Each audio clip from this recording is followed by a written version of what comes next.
രാഷ്ട്രീയത്തെ സ്നേഹിക്കുക മാത്രം ചെയ്യുന്നവർ, അല്ലെങ്കിൽ തൻ്റെ പാർട്ടിയെ സ്നേഹിക്കുക മാത്രം ചെയ്യുന്നവർ അതിൽ നിന്നും ഒന്നും പ്രതീക്ഷിക്കുന്നവരല്ല.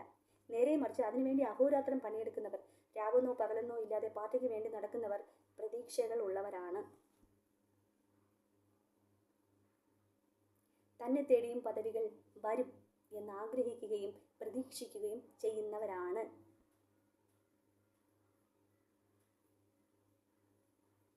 മണ്ണും ചാരി നിന്നവൻ പെണ്ണും കൊണ്ടുപോയി എന്ന നിലയിൽ മത്സരിക്കാൻ ആളുകളെ തിരഞ്ഞെടുക്കുന്നത് കാണുമ്പോൾ ഇങ്ങനെയുള്ളവർക്ക് സങ്കടം വരും.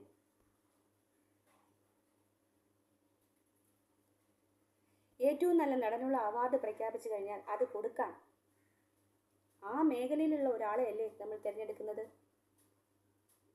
ഏറ്റവും നല്ല കർഷകനുള്ള അവാർഡ് കൊടുക്കുന്നത് ആർക്കാണ്? ആ മേഖലയിലുള്ള ആൾക്കാരില്ലേ? അപ്പോൾ മത്സരിക്കാൻ ആളെ തിരഞ്ഞെടുക്കേണ്ടതും, രാഷ്ട്രീയത്തിൽ മത്സരിക്കാൻ ആളെ തിരഞ്ഞെടുക്കേണ്ടതും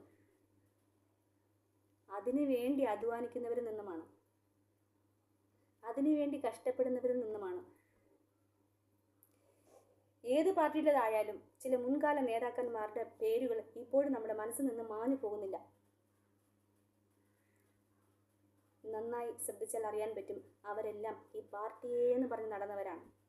അതിനുവേണ്ടി ജയിലിൽ കിടന്നവരാണ്, അതിനുവേണ്ടി അടി കൊണ്ടവരാണ്, അതിനുവേണ്ടി കുടുംബം നഷ്ടപ്പെട്ടു പോയവരാണ്.